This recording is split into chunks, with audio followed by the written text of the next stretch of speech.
Kelahiran kembali Dewa Abadi tanpa nama bab 281 buku besar, 4. Ri menyaksikan dalam diam ketika dua Dion duduk berhadap-hadapan. Yang satu benar-benar tanpa emosi sementara yang lain mengertakkan gigi dan mengatupkan rahangnya karena kesakitan. Dasar bodoh, Ri ingin berlatih teknik singularitas keluarga Acaccia, tapi dia terus melihat ke atas untuk melihat bagaimana keadaan Dion. Kenyataannya adalah teknik cloning keluarga Florence tidak sehebat yang dibayangkan. Pada awalnya, sekuntum bunga besar bermekaran, mengingatkan pada nama keluarga.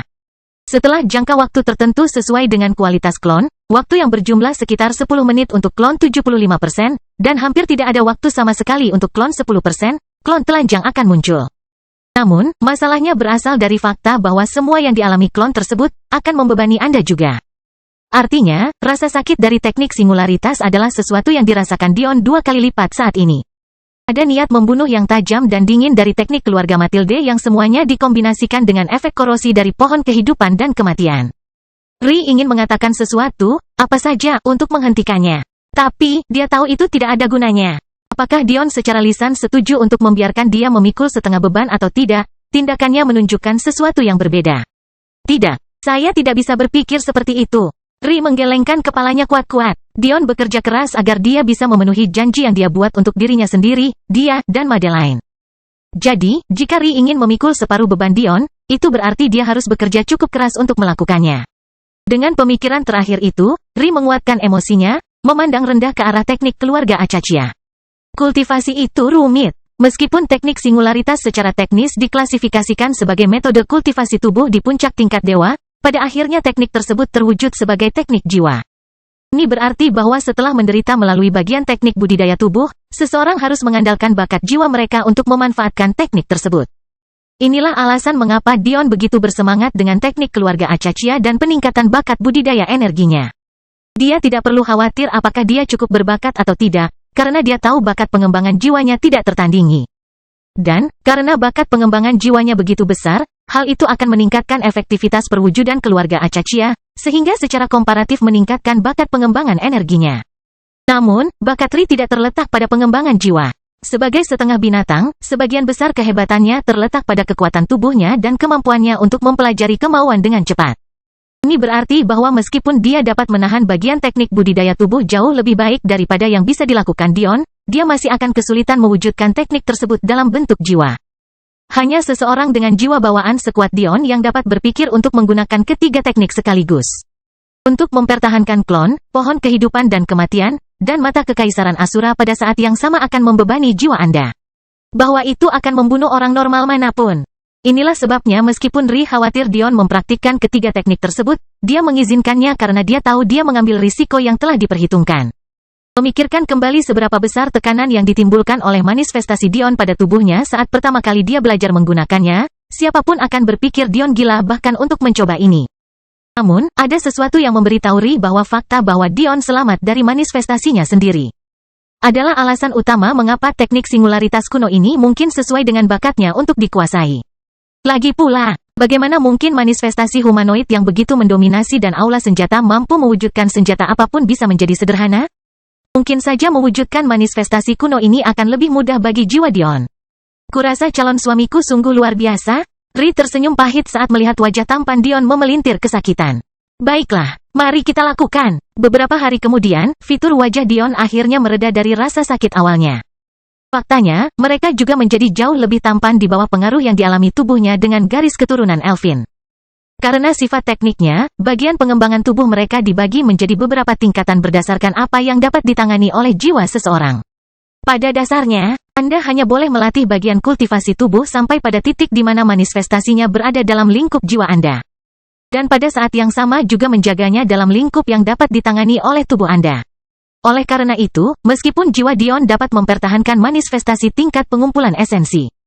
Karena tubuhnya hanya berada di puncak tahap pembentukan meridian, ia hanya dapat berkultivasi hingga saat itu. Namun, itu tidak berarti bahwa teknik itu sendiri hanya akan efektif melawan mereka yang berada pada level tersebut. Bagaimanapun, mereka bisa digabungkan dan ditumpuk. Selain itu, karena jiwa Dion jauh lebih kuat daripada manifestasinya, dia dapat menggunakannya hampir tanpa batas. Misalnya, pohon kehidupan dan kematian, karena tertahan pada puncak tahap pembentukan meridian, biasanya hanya dapat membunuh dan mengambil kekuatan orang-orang yang berada pada level tersebut. Tapi, karena kekuatan jiwa Dion jauh di atas itu, dia bisa menggunakannya dengan lebih efisien dan bebas. Bayangkan jiwa Dion seperti cangkir dan manifestasinya seperti air di dalamnya. Kemudian pikirkan tindakan meminum air tersebut sebagai tindakan yang ingin dilakukan Dion dengan perwujudannya. Bukankah lebih mudah minum dari cangkir yang terisi sebagian dibandingkan dengan cangkir yang terisi penuh? Jadi, alih-alih bisa mengambil satu nyawa dalam satu waktu, Dion bisa mengambil puluhan bahkan ratusan nyawa sekaligus, selama mereka masih dalam tahap pembentukan meridian. Teknik keluarga Matilde berbeda. Karena itu membuka jalur budidaya baru, yang pada dasarnya berarti lebih banyak pembunuhan berarti ia menjadi lebih kuat, itu tidak dilarang oleh batas budidaya tubuh Dion. Tekniknya lebih mengingatkan pada kebangkitan aurora. Faktanya, karena itu juga sebuah mata, metodenya sangat mirip. Saat membangkitkan aurora, Anda hanya perlu membuat koneksi awal untuk memulai. Setelah itu, Anda kemudian akan mengumpulkan sumber daya ke dalamnya untuk membangunkannya lebih lanjut. Manifestasi Matilde kurang lebih seperti ini. Awalnya tubuh Anda dikultivasikan untuk mewujudkan mata, tetapi kemudian ditopang oleh jiwa dan jalur pembunuhan.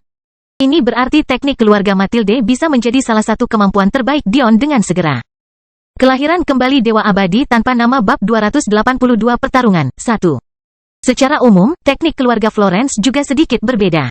Faktanya, itu menggabungkan aspek teknik keluarga Matilde dan Acacia. Misalnya, kekuatan tubuh klon berkorelasi langsung dengan tubuh Dion dan terbatas.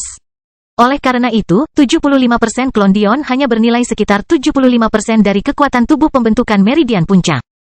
Ini berarti ia hanya sekuat, dari segi tubuh, seperti ahli formasi meridian tengah atas.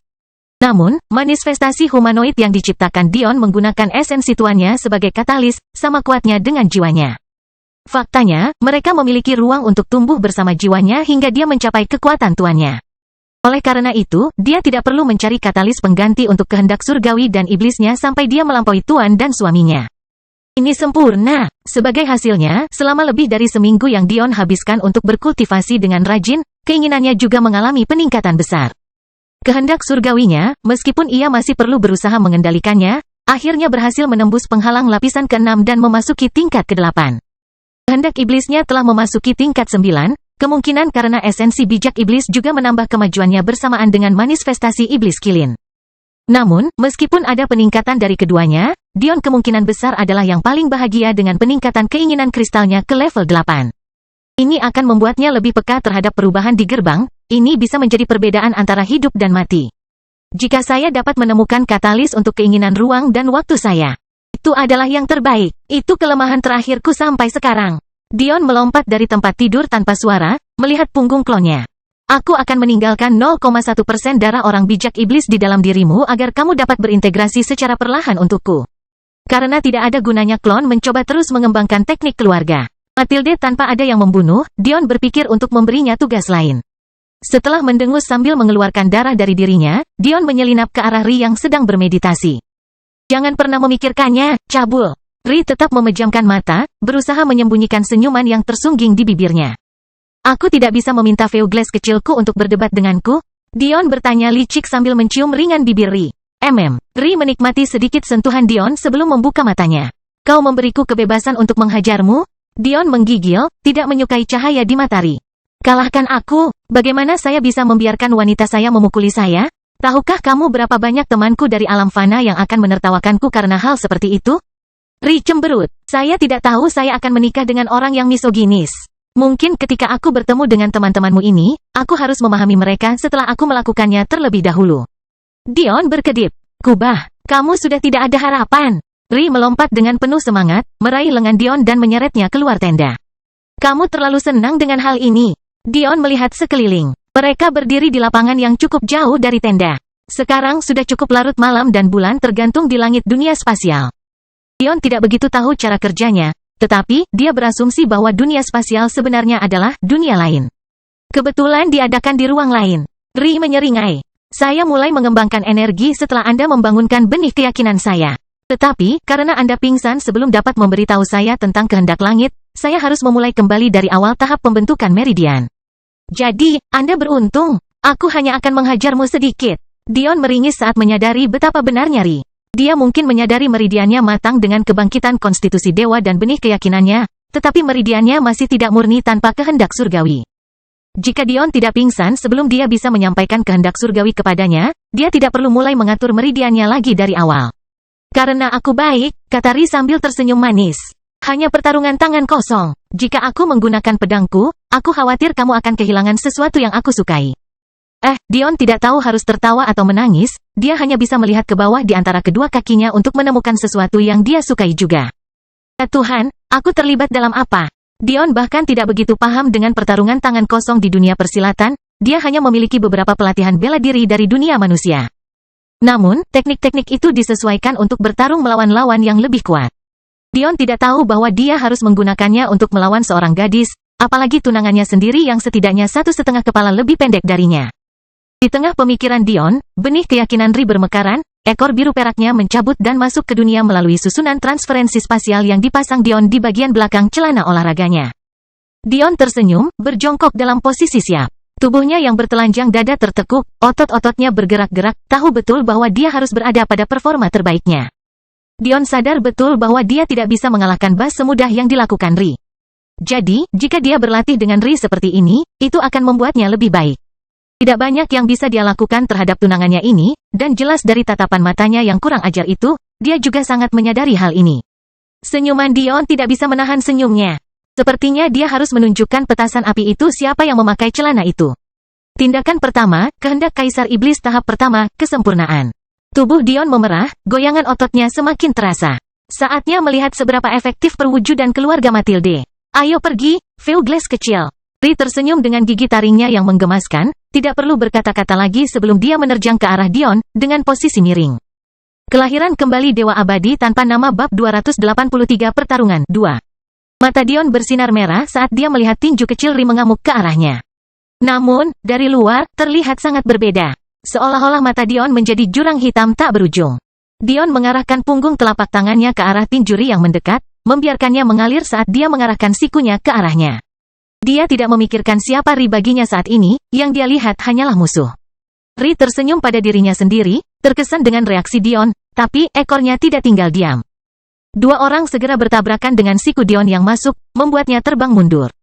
Sayap meledak dari punggung Dion saat dia menstabilkan dirinya di udara, ekornya memiliki efek yang hampir sama dengan kehendak surgawi. Mereka memurnikan serangan, Dion telah melapisi tinjunya dengan kemauan angin, tapi sepertinya itu sepenuhnya digagalkan oleh ekor Ri. Mungkin ini sebabnya iblisku tidak akan pernah bekerja padanya. Aku tidak akan membiarkanmu melayang begitu saja di udara. Senyuman Ri sama manisnya, tapi ada sesuatu yang seram dalam suaranya. Oh ayolah, ekor Ri mulai mencambuk dengan keras di udara mengirimkan bilah angin dan pecahan es ke arah Dion dan hujan yang tiada henti. Dion berbelok di udara, menghindari banyak dari mereka dan melihat melalui celah serangan Ri menggunakan mata kekaisaran Asura. Aku harus mendekat. Ri masih belum sepenuhnya memahami kemampuan kitsunenya, aku mungkin harus memanfaatkannya. Bunga besar mulai bermekaran di sekitar Dion. Beberapa di antaranya langsung dihancurkan oleh gempuran Ri, memaksa Dion meringis kesakitan saat merasakan kematian masing-masing 10% klon tersebut. Baiklah Ri, ayo bermain. Tangan Dion terbanting, lusinan susunan emas muncul di udara untuk melindungi bunga-bunga yang mekar.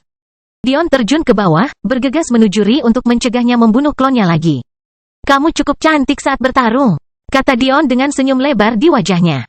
Ri membeku sesaat, tersesat di mata Dion. Seolah-olah lubang hitam itu menariknya masuk. Kakakmu, penipu. Dion menyeringai. Semuanya adil dalam cinta dan perang. Bukan. Dion segera mengambil keuntungan dari Ri yang tersesat dalam serangan jiwanya. Dia tidak ingin mengambil keuntungan penuh darinya, jadi, dia tidak punya pilihan selain membuatnya tergelincir. Dion menghilang, teknik gerakan surgawinya meninggalkan riak spasial di udara saat dia muncul di hadapan Ri. HMPH, Ri tidak pasrah dengan nasibnya.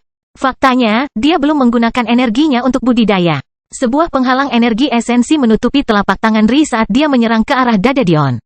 Kehendak surgawi tidak akan berhasil melawan itu, Dion dengan cepat menyimpulkan. Alih-alih memilih untuk menggunakan keinginan iblisnya untuk memperkuat tubuhnya lebih jauh. Melahap, telapak tangan Ri membentur dada Dion dengan bunyi yang memuaskan, membuatnya terbang menjauh. Tunggu apa? Ri tampak bingung sebelum matanya melebar.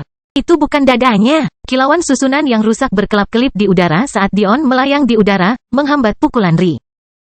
Ri tersandung, merasakan sedikit stamina jiwanya terkuras. Dever, dia langsung menghubungkan kelelahannya dengan teknik Dion. Memanfaatkan kelemahan budidaya jiwa Ri, Dion mampu menyelinap dalam serangan melahap. Itu tidak akan terlalu berpengaruh padanya karena dia tidak ingin menyakitinya, tapi hanya gangguan kecil yang dia butuhkan. Kaki Dion melesat ke depan saat senyuman muncul di wajahnya. Kamu menjadi terlalu sombong. Matahari menyipit, rona emas menutupi ekornya saat manifestasinya muncul di belakangnya. Tinju Dion mengamuk ke arah Ri, dilapisi pedang dan keinginan angin. Aku akan menghentikannya dengan ekorku lagi, Ri membeku. Dion tersenyum. Sepertinya kamu tidak bisa menggerakkan ekormu, Badai angin menerpa wajah Ri saat Dion menyeringai. Sepertinya aku memenangkan ronde ini, Vu Glass kecil. Ledakan, tinju Dion berhenti beberapa inci dari wajah Ri. Ri menatap tangan Dion, rambutnya tergerai ke belakang dengan ganas sebelum angin akhirnya reda. Dia hanya bisa menghela nafas. Silakan saja dan beritahu aku bagaimana kamu melakukannya. Sederhana kok, kamu lupa tentang klonku. Susunan pertahanan yang saya gambar hanyalah pengalih perhatian dari susunan penyembunyian yang juga saya gambar. Saya tidak ingin Anda mewaspadainya, jadi saya menyembunyikannya. Kemudian mereka menyelinap di belakangmu dan menahan ekormu tepat saat aku menyerang. Mereka tidak cukup kuat untuk menahan ekormu dalam waktu lama, tapi aku hanya perlu sedikit penundaan. Sebagai penyangga tambahan, untuk memastikan perhatianmu terganggu, aku menggunakan Dever padamu. Dion menurunkan tinjunya, berdiri di hadapan Ri dengan bangga. Ri menyeringai, membuat Dion merasa tidak nyaman. Nah, bocah jenius yang tampan, apakah kamu tidak tahu cara menghitung lewat 9? Hitung lewat 9? Mata Dion membelalak tiba-tiba. Ketika dia mendongak, dia menemukan ekor ke-10 Ri melayang di atasnya. Itu tidak adil, Ri tersenyum. Indra keenamku mendeteksi sesuatu pada menit terakhir jadi aku mencoba menghindarinya. Karena kamu mengatur waktunya dengan sangat baik, hanya satu ekorku yang lolos. Jadi, aku berpura-pura tertangkap agar kamu tidak menyadarinya. Ini seri, bukan begitu? Dion menghela nafas. Gambarlah itu. Dion santai saat dia akhirnya membuka kancing transformasi kehendak Kaisar Iblis dan mata kekaisaran Asura. Jangan terlihat begitu sedih. Kita bisa bertarung dengan cara lain, aku bahkan akan membiarkanmu menang. Ri mengedipkan matanya dengan polos. Dion menyeringai mendengar perkataan Ri, tiba-tiba membuatnya merasa seperti jatuh ke dalam jebakan. Kamu sama sekali tidak sedih, dasar mesum. Dion menyapuri dari kakinya, memegangi kakinya di kedua sisi tubuhnya saat tangannya menikmati perasaan pantatnya. Ri tersenyum sambil menurunkan bibirnya ke bibir Dion, menangkupkan wajahnya. Segalanya sempurna pada saat itu. Meski kelelahan karena hari-hari latihan tanpa akhir, mereka masih merasa seperti saat itu, hanya mereka berdua. Jangan khawatir, tidak ada hari esok yang perlu dipikirkan, dan tidak ada perang yang perlu diperjuangkan. Ya, sampai dunia spasial mulai bergetar hebat. Kelahiran kembali Dewa Abadi tanpa nama bab 284 lihatlah. Merasa gemetar, Dion menghela nafas. Dia sudah berada di posisi setengah tiang, tapi sepertinya dia tidak akan mendapatkan kesempatan untuk melakukan apapun kali ini. Menanamkan ciuman lembut di bibir Ri, dia menurunkannya. Saya rasa kita tidak punya waktu untuk berubah, mereka pasti membutuhkan kita sekarang. Ri mengangguk mendengar kata-kata Dion, ekspresi serius mewarnai wajahnya saat kata-kata itu muncul dari dunia. Mereka segera muncul di dalam bejana yang bergetar. Itu dimaksudkan sebagai kabin mewah yang ditarik oleh monster keluarga Grimbold, tapi saat ini, tidak jauh dari itu. Atapnya robek seluruhnya, memperlihatkan langit yang gelap dan masih gelap. Topan yang tak berujung melanda, menimbulkan debu di jalanan abu-abu dan menenggelamkan auman harimau putih. Bibir Dion bergerak-gerak ketika dia mendengarkan Akas meneriakkan perintah dari posisinya di tengah-tengah kelompok. Dia cukup kejam, ratusan binatang menarik kapal melintasi apa yang tampak seperti dataran, kecuali kenyataan bahwa tidak ada rumput tinggi yang terlihat. Dataran abu-abu tak berujung terbentang dan di kejauhan, Anda bisa melihat sesuatu yang tampak seperti teratai raksasa. Itu pasti menara teratai. Meskipun Dion telah bersiap untuk pemandangan tersebut, dia masih sedikit kecewa dengan kenyataan bahwa teratai tidak dikelilingi oleh tanaman hijau subur. Melainkan yang berbau dan tampak seperti kematian. Ri mengangkat alisnya, melihat ke langit. Bahkan dengan manifestasi pohon kehidupan dan kematian, saya tidak dapat merasakan energi normal apapun. Mengangguk, Dion melompat untuk berdiri di tepi atap yang robek. Hanya ki kematian. Ini bukan pertemuan pertama Dion dengan ki kematian. Kembali ke Focus Academy, kumpulan energi yang mereka korbankan untuk dibentuk oleh siswanya telah dicampur dengan energi tersebut.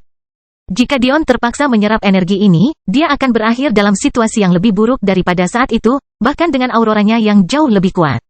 Itu pasti menara teratai, kata Ri dari lantai kapal.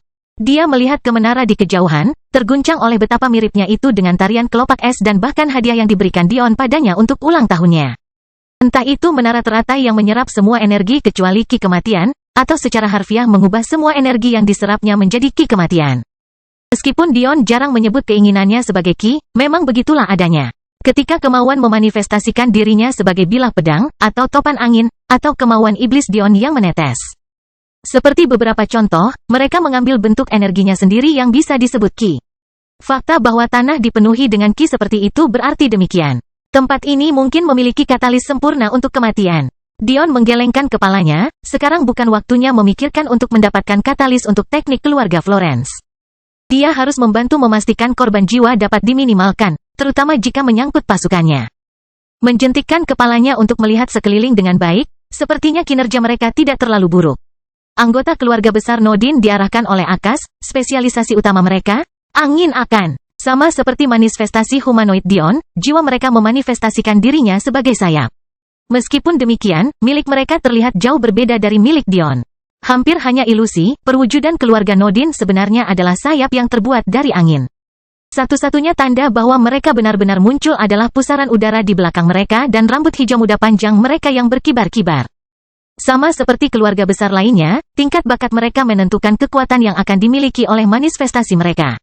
Oleh karena itu, yang terlemah di antara mereka memiliki sepasang sayap, sedangkan yang terkuat memiliki 3 sayap. Dion memperhatikan dengan penuh minat ketika keluarga besar bekerja bersama-sama untuk menyimpang dari jalur topan. Ini bukan cara yang seharusnya kamu lakukan. Alis Dion mengerut. Keluarga Nodin mencoba, karena kurangnya penjelasan yang lebih baik, melepaskan angin topan. Tapi itu sangat bodoh. Dion merasa seperti sedang menonton pertunjukan sirkus, karena tidak ada deskripsi yang lebih baik. Dia bukan tipe orang yang melontarkan fitnah pada orang yang tidak tahu apa-apa. Tapi ini ada hubungannya dengan kehidupan dan kematian semua orang di sini. Itu membuat kulitnya merinding. Mencoba memutar angin ke arah berlawanan hanya akan membuang-buang energi yang tidak diperlukan. Fakta yang terbukti karena dibutuhkan ratusan anggota keluarga Nodin untuk mengatasi satu topan sebelum melanjutkan ke topan berikutnya. Brengsek. Bukankah orang-orang ini membaca buku? Saya tidak bisa membiarkan ini terus berlanjut. Tidak ingin melampaui batas, Dion diam-diam mulai mengirim pesan ke Akas. Dengan cara ini seharusnya dia bisa mempertahankan auranya sebagai seorang komandan. Rencananya sederhana, siklon, dan formasi sejenisnya, biasanya paling kuat di atas perairan hangat. Selain itu, mereka dibentuk oleh sistem bertekanan rendah. Namun, terlihat jelas bahwa tidak ada air di sini, namun topan masih mengamuk, oleh karena itu yang mendorongnya adalah ki kematian atau tekanan rendah. Pada akhirnya, Dion memutuskan bahwa kemungkinan besar keduanya. Mendengar nasihat Dion, Akas menoleh ke arahnya dan mengangguk sebagai penghargaan. Dengarkan perintahku, Akas segera mengulangi kata-kata Dion. Yang pertama pindah adalah keluarga Aedre. Mereka mengkhususkan diri pada kemauan air, dan dengan demikian, jiwa bermanifestasi sebagai sungai, yang, tentu saja, berarti panjang sungai menunjukkan bakat mereka. Mereka yang berspesialisasi dalam jenis es akan sebagai cabang dari teknik mereka melangkah maju, bergandengan tangan untuk menciptakan semburan air es yang menutupi tanah. Butir-butir keringat membasahi wajah mereka saat mereka memaksakan diri hingga batasnya. Meskipun mereka tidak menurunkan suhu sebanyak yang dilakukan Dion terhadap gajah bersisik, mereka melakukan tugasnya. Lalu datanglah keluarga si Gebri. Dion sudah lama mempelajari manifestasinya, tetapi ini adalah pertama kalinya dia melihatnya beraksi. Dan itu benar-benar pemandangan yang patut disaksikan. Kelahiran kembali Dewa Abadi tanpa nama bab 285 tidak begitu. Akas dan Zaltarish melompat ke tanah abu-abu bersama dengan anggota keluarga mereka, merentangkan tangan mereka secara bersamaan saat warna merah mulai mengalir. Manifestasi keluarga si Gebri. Sebuah pertahanan pamungkas, pikir Dion. Segel merah darah muncul di atas kepala setiap si Gebri, mencemari langit yang gelap dengan cahaya yang menakutkan. Manifestasi mereka istimewa, mereka ahli dalam jalur bela diri yang tidak banyak diketahui Dion, penyegelan. Bergantung pada bakatnya, si Gebri dapat membentuk segel merah darah ini sepanjang hidup mereka dan perlahan-lahan belajar mengendalikan lebih banyak. Mereka tampak hampir seperti susunan yang rumit, menutupi langit secara dominan. Dan kemudian, mereka melakukan sesuatu yang membuat bumi berguncang. Segel, hampir seketika, tanah abu-abu berubah menjadi coklat yang lebih sehat. Jika Anda perhatikan lebih dekat, Anda bahkan bisa melihat sedikit warna hijau juga. Keluarga si Gebri telah menyegel ki kematian. Saya tidak tahu apakah mereka bisa mempertahankan ini dalam waktu lama. Tahap selanjutnya harus dilaksanakan dengan cepat. Dion berdiri tegak, alisnya berkerut penuh konsentrasi, siap untuk turun tangan jika tidak berhasil. Untungnya, pada akhirnya tidak ada kebutuhan. Keluarga Nodin memainkan peran mereka dengan sempurna. Alih-alih mencoba mengubah arah angin, mereka malah terbang tinggi ke langit untuk mulai mengirimkan semburan udara ke pusat badai. Seperti yang Dion duga, tekanan rendah adalah masalah besar dalam badai seperti ini. Jadi, bagaimana Anda memperbaikinya? Sederhana, tingkatkan tekanan. Dan itu saja. Dengan tertahannya ki kematian, badai tidak mempunyai kekuatan lain untuk bertahan ketika tanah yang dingin dan hembusan angin bertekanan tinggi diperhitungkan. Rencana dan pelaksanaannya cukup sempurna. Segera, badai itu hilang sepenuhnya dan bersih. Selain beberapa binatang yang terluka dan prajurit yang terluka, masalahnya sangat kecil. Dion menghela nafas lega, kembali duduk di kapal. Mereka akan segera tiba di menara teratai, jadi tidak masalah kalau dia dan Ri kehilangan atap. Beberapa jam kemudian, pasukan Elfin berhasil mencapai pangkalan menara teratai. Berbeda dengan menara bumi, lingkungan sekitar kawasan ini benar-benar tandus kecuali bangunan pertahanan berupa parit, tembok, dan paku. Hal ini tentu saja masuk akal. Meskipun ada beberapa pos pengamatan di kejauhan, gagasan untuk menjaga orang-orang dalam jumlah besar tetap berada di luar saat tidak ada pertempuran sangatlah berbahaya. Faktanya, ki kematian banyak berhubungan dengan pertahanan menara. Satu-satunya alasan pasukan Elfin berhasil sampai di sini dengan selamat adalah karena hukum menara, atau, lebih khusus lagi, hukum yang diizinkan menara untuk Anda kendalikan ketika Anda memperoleh kepemilikannya. Ketika dia membaca tentang ini, Dion hanya bisa menggelengkan kepalanya. Ini benar-benar seperti permainan. Itu membuatnya merasa lebih tidak nyaman dari apapun. Dengan desain seperti ini, dia merasa seolah-olah ada yang menariknya seperti boneka dengan tali. Pemilik menara teratai, meskipun mereka terkena badai berbahaya yang sama seperti orang lain, juga memiliki kemampuan untuk mengabaikan ki kematian dan masalah yang menyertainya. Artinya meskipun wilayahnya datar, kepemilikan menara itu sendiri seperti pertahanan utama. Pada akhirnya, penyerang harus mengeluarkan energi yang tidak dapat digunakan untuk terus-menerus membersihkan diri dari ki kematian saat mereka menyerang. Sementara para pembela hanya harus bertahan lebih lama. Satu-satunya masalah nyata bagi para pembela HAM adalah badai. Tapi, mereka telah mempelajari metode baru untuk mengatasinya berkat Dion.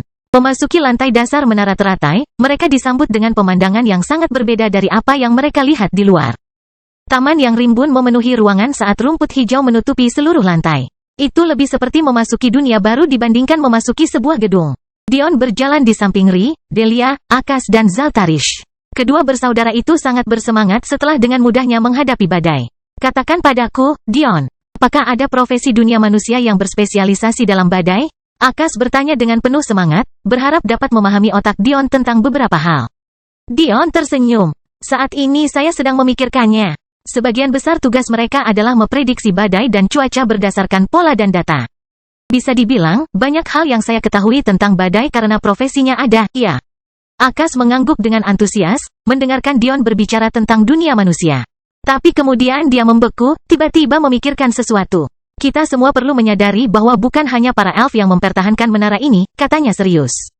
Dion mengangguk. Itu masuk akal. Lagi pula, ada begitu banyak klan dan sekte namun hanya 3 menara yang layak dipertahankan. Jarang sekali menara bumi diserang, begitu pula menara Guatama. Mengapa? Karena Anda bisa melihat serangan terhadap mereka datang dari jarak 1 mil. Jika Anda tidak melatih semua kekuatan Anda untuk menyerang, maka tidak masuk akal untuk menyerang sama sekali. Ini adalah sebagian besar alasan mengapa serangan klan Pantus begitu mengejutkan. Mereka tidak hanya membawa binatang buas mereka melintasi wilayah gerbang yang tak terduga, mereka juga memutuskan untuk menyerang dengan kelompok kecil. Akibatnya, pertahanan menara teratai terbagi.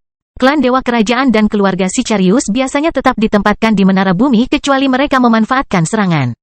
Klan Ragnar menguasai Rod Tower bersama dengan klan Kevesitas. Klan Pakal memegang menara menjulang bersama klan Sapientia. Dan para elf memiliki menara teratai bersama dengan sekte Nifeus.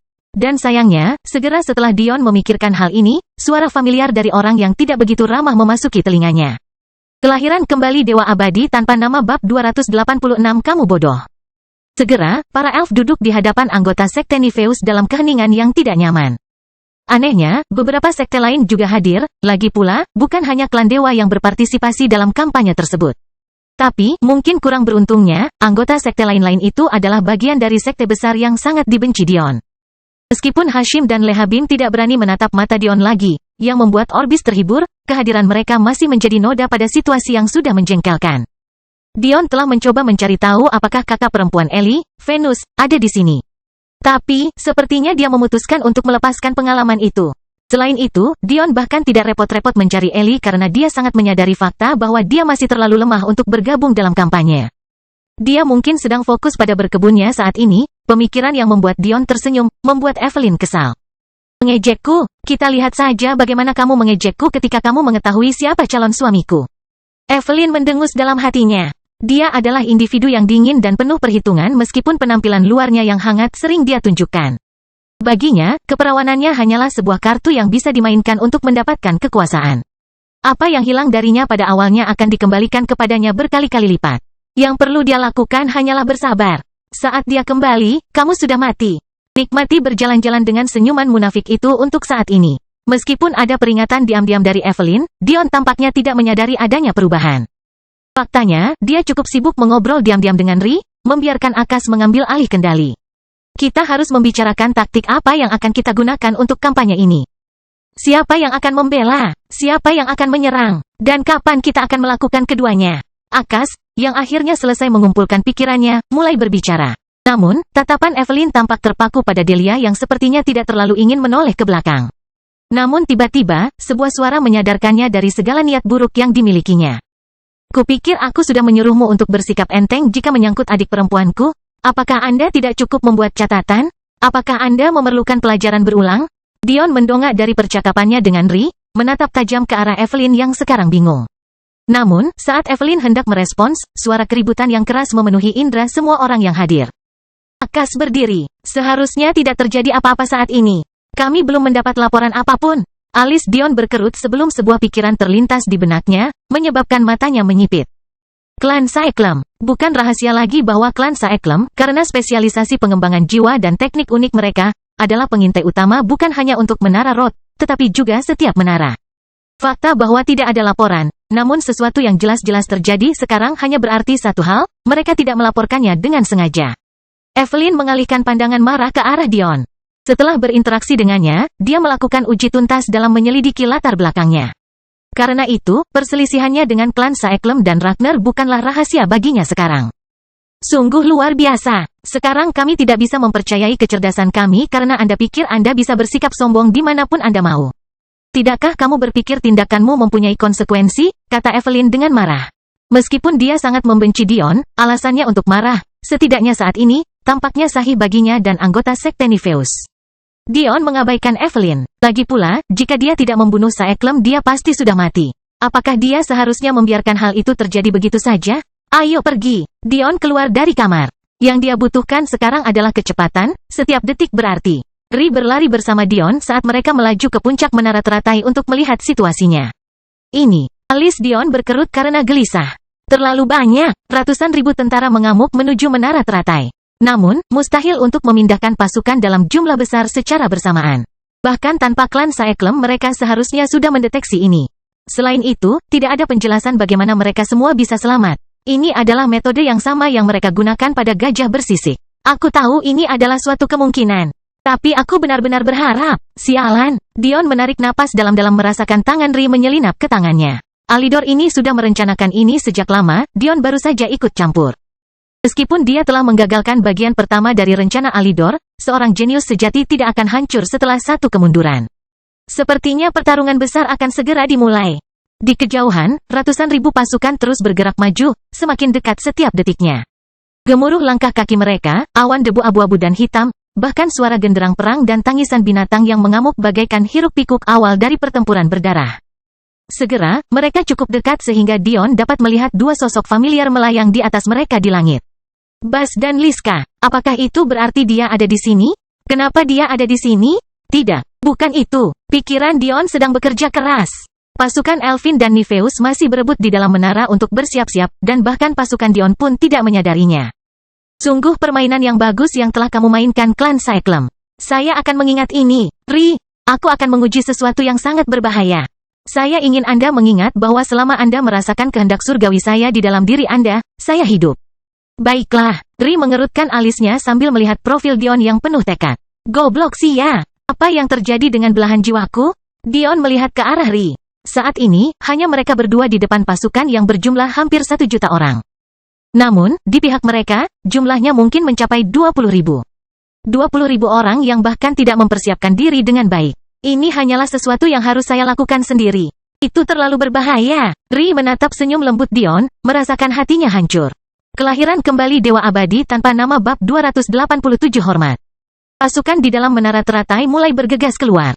Tapi bisakah 20.000 orang benar-benar bertarung melawan pasukan sebanyak ini?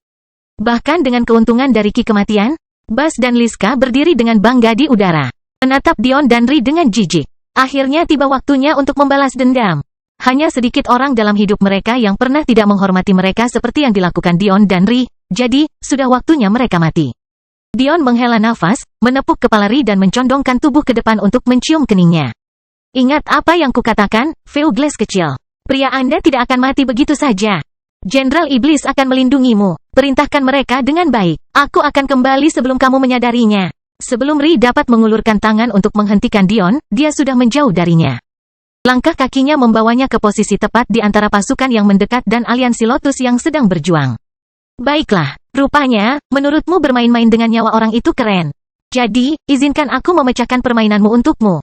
Aurora Dion berkobar di sekelilingnya, badai api emas yang mengamuk meletus menjadi kehidupan. Perlahan, apinya berubah menjadi ungu keemasan saat Dion mendorongnya lebih keras menuju puncaknya. Api Aurora semakin membesar, 50 meter, 100 meter, 200 meter. Ledakan, manifestasi humanoid Dion muncul, membayangi pasukan yang mendekat dengan kebencian saat tahap jiwa Dion mengamuk ke puncak tahap esens. Karena kamu adalah game kuno. Kamu dibangun di atas sebuah arai, bukan? Ledakan, sebuah pohon besar yang terbuat dari obsidian muncul di belakang manifestasi humanoid Dion. Menyebarkan akarnya ratusan meter keluar sebelum menggali ke dalam tanah. Dion berada di dunianya sendiri. Tentara yang mendekat terus menyerang ke depan, sifat binatang mereka sama sekali tidak takut dengan tampilan kekuatan Dion. Di belakangnya, Ri menyaksikan dengan berlinang air mata ketika semakin banyak pasukan aliansi Lotus bergegas keluar dari menara dan membentuk formasi yang canggung. Satu-satunya pasukan yang relatif terorganisir adalah pasukan Dion dan Ri. Dan itu hanya karena para Jenderal Iblis secara naluriah mengikuti perintah Dion dan sudah menganggap Ri sebagai komandan mereka. Dion mengertakkan gigi sambil merentangkan akar pohon secara maksimal. Kamu seharusnya pandai mencari sumber energi, kan? Baik, temukan saya titik lemah. Sekarang, darah tumpah dari Dion saat luka mulai terbuka di tubuhnya. Ketegangan dalam mendorong manifestasinya sejauh ini semakin membebani dirinya. Akarnya sudah melewati batas kilometer. Tiba-tiba mata Dion berbinar. Di sana, sayap meledak dari punggung Dion saat angin membawanya menuju suatu tempat di tanah beberapa ratus meter dari dirinya. Dan kemudian, dia mengarahkan segalanya ke titik itu. Dakan, api Aurora Dion meledak ke tanah abu-abu, memecahkannya dalam kobaran cahaya keemasan. Bumi berguncang hebat, bahkan langit tampak seperti akan runtuh saat guntur yang menggelegar seolah ingin menjatuhkan Dion karena menghujat gerbang. Cium pantatku. Dion memandang ke langit dengan menantang, tidak menyesali tindakannya sedikitpun saat tanah terbelah, mengamuk menuju pasukan yang datang. Seperti yang dia duga, ruang di sekitar menara itu istimewa dan memiliki perlindungan tambahan. Akibatnya, retakan tersebut bahkan tidak mencapai setengah kilometer darinya, namun, hal itu tidak menghentikan retakan tersebut untuk menelan sebagian pasukan yang mendekat. Ki Kematian meletus dari tanah, langsung membakar ratusan orang sekaligus menjadi abu. Jeritan yang sepertinya datang langsung dari dalam neraka memenuhi medan pertempuran. Kulit pecah-pecah dan melepuh, mata melotot dan pecah, tulang-tulang hancur karena beratnya sendiri. Ki Kematian benar-benar mengancam. Dion memperhatikan di langit, terengah-engah. Mustahil baginya untuk melarikan diri dari lonjakan Ki Kematian ini, dinding Ki Kematian telah mengelilinginya. Dia hanya bisa samar-samar melihat ekspresi khawatir Ri melalui kegelapan yang tak ada habisnya. Bagian terburuknya adalah, dia tahu bahwa permainannya sudah membaik, jelas siap menghadapi kasus seperti ini, artinya dia tidak bisa membawa seluruh pasukan musuh bersamanya. Aku tidak bisa diam saja dan menunggu, pikir Dion. Aku perlu memanfaatkan celah ini dan bersembunyi di luar angkasa. Satu-satunya cara untuk mengatasi kelemahan dalam game ini adalah dengan menggunakan kelemahan tersebut untuk keuntungannya. Hampir seperti sedang menunggu, badai kematian Ki yang mengamuk menyerbu ke arah Dion, berniat membunuhnya. Dion melintas ke samping, kelap-kelip perak dan hitam di ruangannya akan melapisi dirinya saat dia melakukan sesuatu yang tidak bisa dijelaskan. Tidak, Ri gemetar hebat saat dia melihat Dion menyelam ke dalam celah. Dia ingin menangis, tapi tiba-tiba dia merasakan tangan kekar Arios meremas bahunya. Ri melihat ke belakang dengan air mata berbinar. 100 Jenderal Iblis, 900 anak yatim piatu Elfin. Masing-masing dengan ekspresi tekad di wajah mereka saat mereka menyaksikan Dion menghabisi setengah dari hampir 1 juta pasukan sendirian. Komandan kami telah melakukannya dengan baik. Sekarang giliran kita, Arios berkata dengan tenang, melihat ke arah celah yang perlahan menutup. Aeson memperhatikan dari kejauhan saat Ri menyeka air matanya. Dia hanya bisa mengepalkan tangannya karena marah. Marah pada dirinya sendiri karena tidak berguna. Dia merasa seharusnya dia yang berkorban untuk Ri. Namun, Dion melakukannya dengan mudah, bahkan tanpa berpikir dua kali. Saya menghormati Anda, Aeson berpikir dengan tenang, memperkuat dirinya dalam persiapan untuk pertempuran yang akan datang. Di kejauhan, Bas dan Liska hanya bisa menyaksikan separuh pasukan mereka menghilang. Dulunya berjumlah hampir 1 juta, sekarang mereka hanya memiliki kurang dari 400.000. Bagaimana mereka menjelaskan kerugian sebesar itu? Bisakah mereka menyalahkan Ki Kematian? Banyak dari mereka yang hilang adalah bagian dari klan binatang buas mereka sendiri. Bas mengertakkan giginya, memperhatikan retakan yang ditutup Dion perlahan-lahan tetap mati. Kamu benar-benar merusak pemandangan. Liska tiba-tiba terkikik, membuat Bas menoleh ke arahnya. Suamiku, kenapa kamu begitu gelisah? Tentu, kami kehilangan banyak hal. Tapi, bukankah 400.000 masih 20 kali lebih banyak dari 20.000? Kami akan menghancurkan mereka dengan cara yang sama. Dan, jika kita mengikuti rencana Guru Gautama, Ki Kematian tidak akan mempengaruhi kita lagi. Apa yang perlu dikhawatirkan? Melihat Bas yang masih memasang ekspresi khawatir, Liska mengelus lembut selangkangannya, dengan ujung jari kakinya yang berjinjit hingga terdengar di telinganya. Aku bahkan akan membiarkanmu memiliki aku dan gadis rubah pada saat yang bersamaan. Bukankah itu terdengar seperti sesuatu yang rajaku inginkan? Mata Bas menatap ke arah Ri yang berdiri di kejauhan, seringai mengerikan muncul di wajahnya. Kelahiran kembali Dewa Abadi tanpa nama bab 288 lupakan. Ri berdiri diam dengan tentara di belakangnya. Di kejauhan, pasukan yang mendekat sedang berusaha mengatur ulang diri mereka sendiri. Dion tidak hanya mengurangi separuh jumlah mereka, dia juga telah mengulur waktu untuk aliansi Lotus. Mengambil napas dalam-dalam, mata Ri memancarkan warna biru dingin, wajahnya menguat saat susunan penyembunyian muncul di sekelilingnya. Beberapa saat kemudian, sikap Ri benar-benar berubah saat dia keluar dari barisan. Air matanya telah mengering dan ekornya bersandar dengan tenang di tanah abu-abu. Dia sekali lagi mengenakan baju besi peraknya dan pedang ibunya muncul di tangannya. Kami mengambil garda depan, kata-katanya pendek dan pedih. Api biru yang berkobar muncul di bawah kakinya saat dia melompat ke udara, melayang di atas tentara. Kepala kampanye Akas dan Evelyn. Taktik kita adalah peluang terbaik yang kita miliki dalam pertempuran ini, namun tidak mungkin memenangkannya hanya dengan taktik saja. Jadi, Dion menerapkan rencana untuk situasi khusus ini.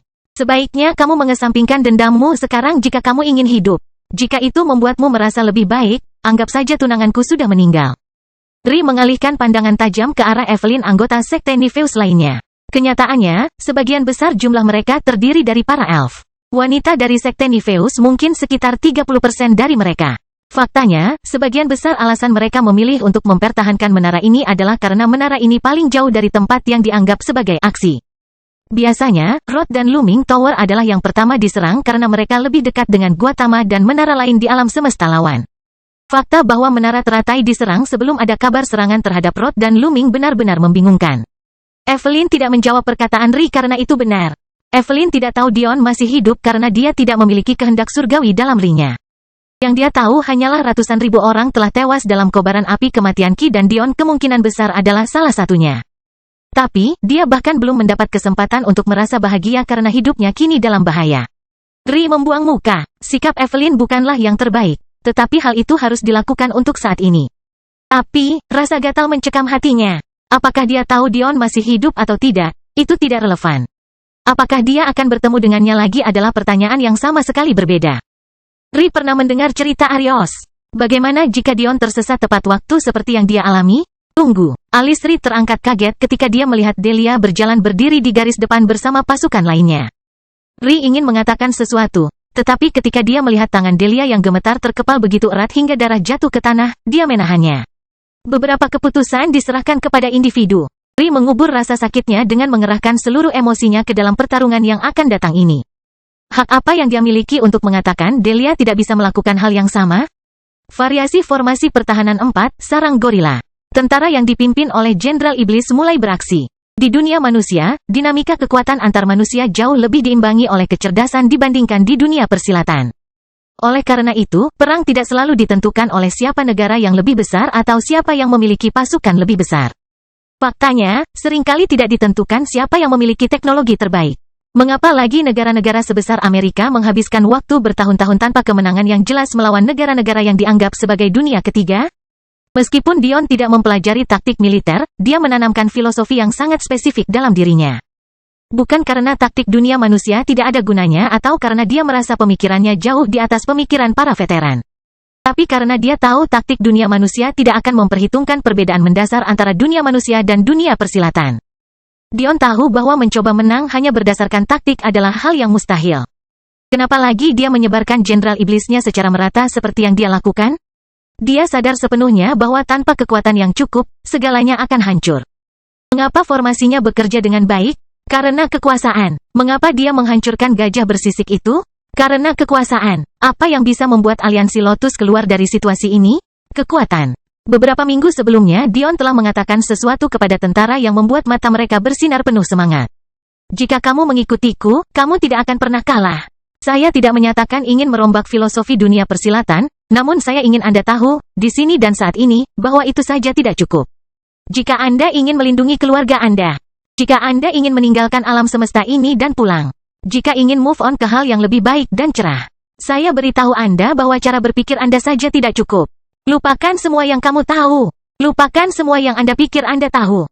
Dengarkan kata-kataku dan aku akan menunjukkan jalannya padamu.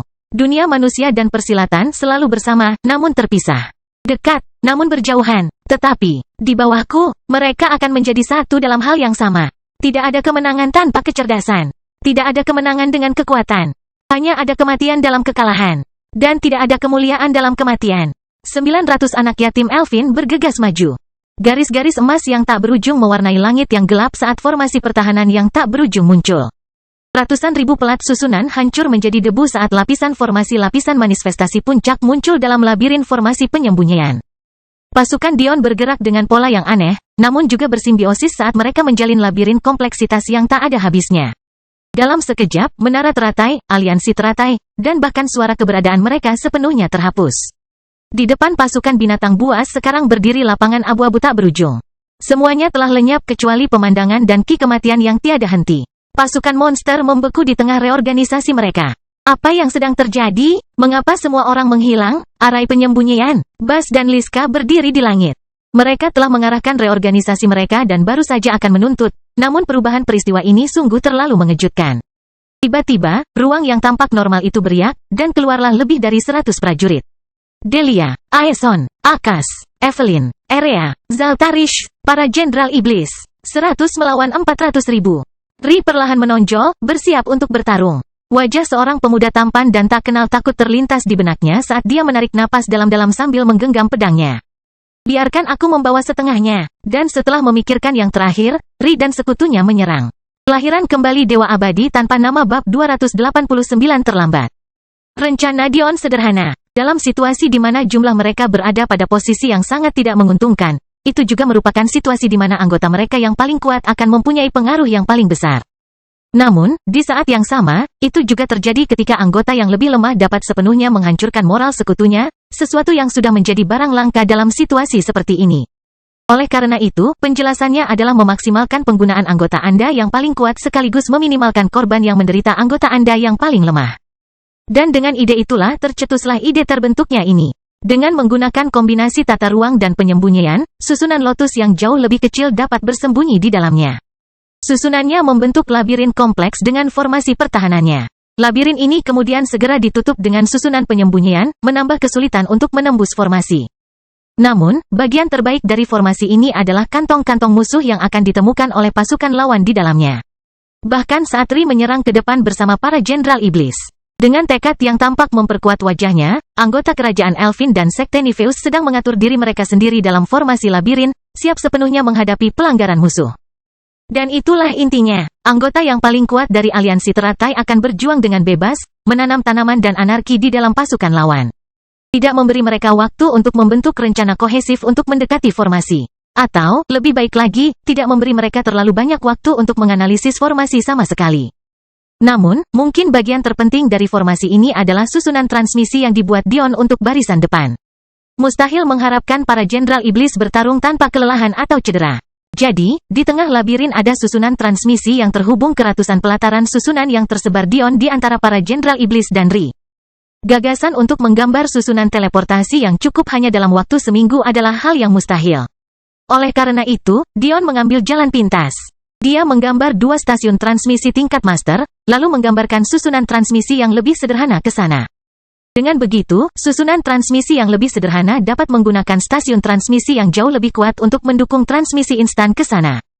Oleh karena itu, setiap kali barisan depan lelah, mereka dapat langsung mundur ke tengah labirin untuk memulihkan diri dengan menghancurkan pelataran susunan.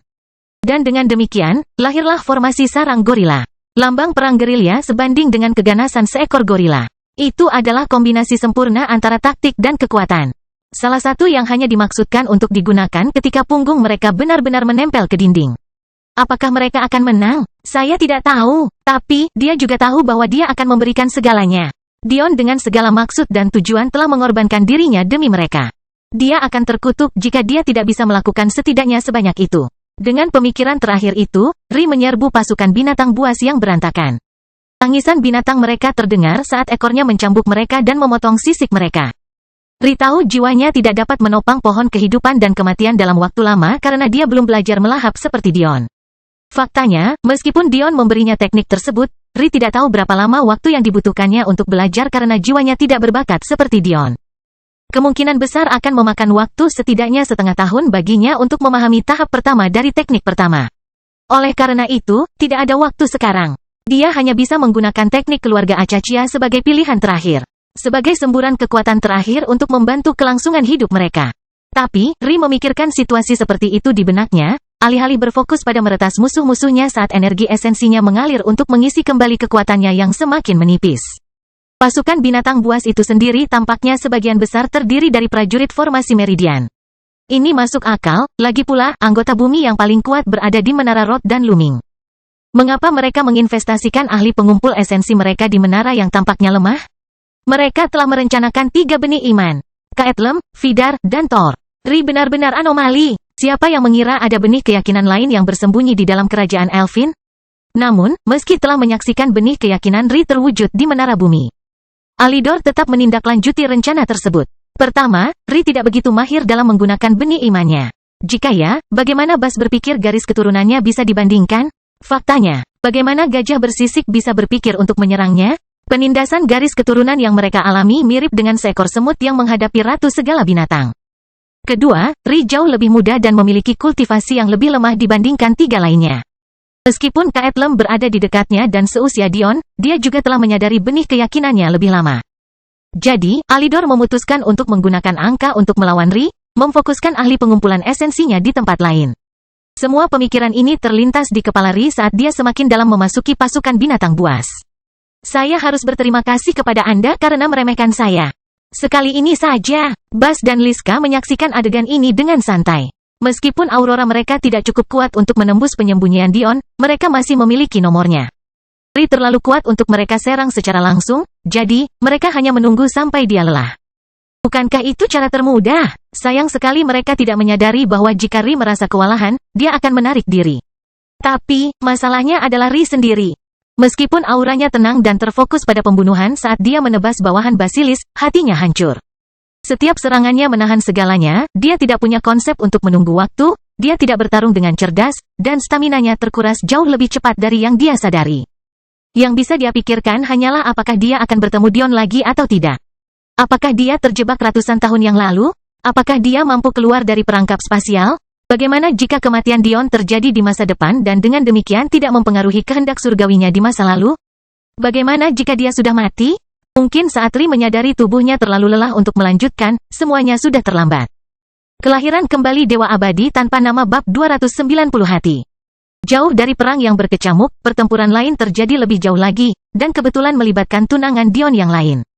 Di planet yang jauh dari bumi, Madeline telah memasuki sebuah gerbang bersama dengan cabang utama keluarga Sapientia dan Pangeran Belmont. Namun, tidak semuanya berjalan baik saat ini. Mereka menyerang menara alam semesta lawan, alam semesta yang kebetulan sama dengan yang sedang dihadapi Dion dan Ri. Namun, masalahnya bukannya menghadapi seorang jenius aurora bawaan, mereka malah menghadapi para jenius dari klan Dewa Raja. Kelelahan melanda Madeline. Wajah cantiknya dilapisi keringat saat gaun ungu panjangnya berkibar tertiup angin. Hadiah Dion untuknya melayang di udara, mengirimkan serangan demi serangan musik ke pasukan musuh yang mendekat. Pangeran Belmont bertarung di langit, gambaran keganasan yang sesungguhnya. Matanya biru dan merah seperti adik laki-lakinya, tapi anehnya, matanya lebih mirip ungu daripada mata Elwing. Tiba-tiba lawannya tertawa. Untuk seorang pangeran dari klan Dewa Kerajaan yang terpencil, kamu jauh lebih kuat dari yang kukira. Pangeran Belmont tidak berkata apa-apa karena amukan es dan api akan membakar di sekelilingnya. Dia belum pernah menghadapi klan Dewa Raja sebelumnya, dan fakta bahwa planet ini selamat dari serangan klan Dewa yang begitu kuat sudah cukup baginya untuk menghormati mereka. Tapi, sekarang adalah waktunya untuk bersinar. Tapi, lawannya tidak sederhana. Putra keempat klan Dewa Raja, Meki Uida. Rambut emas panjang tergerai tertiup angin saat dia bentrok dengan Pangeran Belmont berulang kali. Namun, mungkin ciri yang paling mencolok adalah mata emas besar di dahinya. Dia sepertinya mengetahui segalanya, meramalkan serangan sang pangeran dan menggagalkannya. Mungkin yang paling membuat frustrasi adalah energi aneh yang digunakan Meki. Itu mengalir bebas, namun penuh teka-teki. Faktanya, itu adalah energi yang tidak diragukan lagi. Dion kenali sangat mirip dengan energi yang digunakan Alidor Gautama untuk menyerangnya. Sang pangeran seringkali mengalihkan pandangannya ke Madeline. Puas dengan betapa kuatnya keluarga Sapientia melindunginya. Kamu tidak boleh diganggu oleh seorang wanita dalam situasi seperti ini. Putra klan Dewa Raja sedang bermain denganmu dan kamu khawatir tentang apa yang ada di celanamu? Jangan khawatir, aku akan memuaskannya setelah kita selesai di sini. Pangeran Belmont sepertinya tidak bereaksi terhadap perkataan Meki. Namun, tanggapannya sederhana. Klan Raja Dewa, Anda hanyalah anak keempat. Sejak kapan aku takut akan hal seperti itu? Ledakan, mata Pangeran Belmont menyatu menjadi warna ungu sempurna dalam sekejap, es dan apinya menyatu menjadi nyala api ungu yang menyilaukan. Berlutut, seolah-olah seekor burung Phoenix telah menampakkan dirinya di langit, menyerang Meki dengan mengancam. Ekspresi serius terlihat di wajah Meki. Dia menahan diri, mengapa? Namun, saat Pangeran Belmont hendak menyerang, letusan dahsyat melanda bumi. Dan hasilnya, adalah sesuatu yang sama sekali tidak terduga. Sebuah kuil muncul dari tanah. Itu, mata Meki langsung bersinar. Cincinnya menyala saat dia mengeluarkan pelat susunan komunikasi. Mata Pangeran Belmont bersinar. Sudah waktunya. Jika Meki memperhatikan, dia akan menyadari tidak adanya keterkejutan di wajah sang pangeran. Jika dia sedikit cerdas, dia juga akan menghubungkan hal itu dengan fakta bahwa sang pangeran tampaknya tidak berusaha sama sekali, bahkan melawannya, seorang jenius dari klan Dewa Raja. Dan dengan demikian, dia akan menemukan satu hal yang sangat penting. Sang pangeran tahu ini akan terjadi. Di tanah, Madeline mendongak, menarik napas dalam-dalam. Bahkan di medan pertempuran, dia masih merupakan gambaran yang sempurna. Rambut coklatnya sudah lama rontok dari sanggul biasanya, mencapai pinggang. Dia telah menjadi dewasa sejak terakhir kali dia melihat Dion. Lekuk tubuhnya lebih terlihat, dan kecantikannya semakin luar biasa. Tapi, mungkin perubahannya yang paling drastis adalah kekuatannya. Tanpa ada yang menyadarinya, orang jenius pertama yang mereka lihat hanya kecantikan dan keperawanannya telah memasuki tahap pengumpulan esensi. Satu-satunya alasan dia mencapai batas kemampuannya saat melawan lawan lemah seperti itu adalah karena dia terus-menerus melindungi pengawalnya. Dia tidak tega membiarkan mereka mengurus diri mereka sendiri, jadi dia terus-menerus memainkan lagu-lagu yang menyegarkan di tengah serangannya. Dia bukan tipe orang yang membiarkan orang lain mempertaruhkan nyawanya demi dia. Tapi, keadaan menjadi semakin buruk. Kuil itu telah muncul selama beberapa jam namun tidak mengizinkan siapapun masuk, tapi ini hanya memperburuk situasi bagi Madeline dan sekutunya. Karena semakin banyak waktu berlalu, semakin banyak anggota klan Dewa Raja yang berkumpul. Satu anak laki-laki, mereka bisa mengatasinya. Tapi bagaimana dengan 5, 10? Bagaimana dengan seluruh pasukan tentara terlatih klan Dewa Raja? Klan Dewa Sapientia sedang ditindas dengan kejam. Tidak ada lagi jalan mundur, mereka sepenuhnya terkepung. Pangeran Belmont telah menghilang dari pandangan. Madeline mengira telah terjadi sesuatu padanya yang menyebabkan mereka berpisah. Tapi, dia tidak tahu bahwa ini adalah langkah yang diperhitungkan. Pangeran Belmont telah memutuskan bahwa apa yang ada di kuil, jauh lebih berharga daripada mendapatkan bantuan Madeline. Sama seperti itu, dua tunangan menghadapi pasukan yang berkali-kali lipat ukuran dan kekuatannya dengan hanya mengandalkan diri mereka sendiri. Dan mungkin bagian terburuknya, saat ini, terjebak dalam kegelapan tak berujung di area permainan kuno yang terkunci di ruang angkasa, Dion menyaksikan mereka berdua mengambang dengan binar abu-abu dan hitam di sekelilingnya. Dia menyaksikan mereka terengah-engah. Dia menyaksikan wajah cantik mereka berubah kesakitan. Dia menyaksikan mereka bertarung dengan segalanya. Di satu sisi ada lompatan spasial ke Madeline. Dia melawan klan Raja Dewa, melindungi keluarganya dengan seluruh kekuatannya. Sisi lainnya adalah lompatan spasial Keri. Staminanya dengan cepat terkuras saat dia menebas binatang buas itu. Yang harus dilakukan Dion hanyalah memilih, dan dia akan menghilangkan beban mereka. Klon, mustahil. Bagaimana dia bisa menggunakan jiwanya untuk memberi kekuatan pada klon yang berjarak beberapa tahun cahaya dari dirinya? Masukkan satu, lalu masukkan yang lain? Mustahil. Dia akan ditutup sepenuhnya segera setelah dia memilih. Dia harus membuat lubang dalam permainan lagi dan berharap untuk menghadapi situasi 1 dalam sejuta lagi. Bagaimana bisa kejadian ini berulang kali terjadi pada portal spasial kedua tunangannya? Pilih saja, mustahil. Bagaimana Anda memilih antara dua wanita yang Anda cintai dengan segalanya? Jadi, Dion hanya duduk di sana, kemauan spasialnya didorong secara maksimal saat dia memaksa dirinya untuk tetap terisolasi dari mekanisme sekitar game. Hatinya terkoyak setiap detiknya. Tidak peduli apa yang dia lakukan, dia akan meninggalkan sesuatu yang sangat penting baginya. Bagaimana cara mengambil keputusan seperti ini?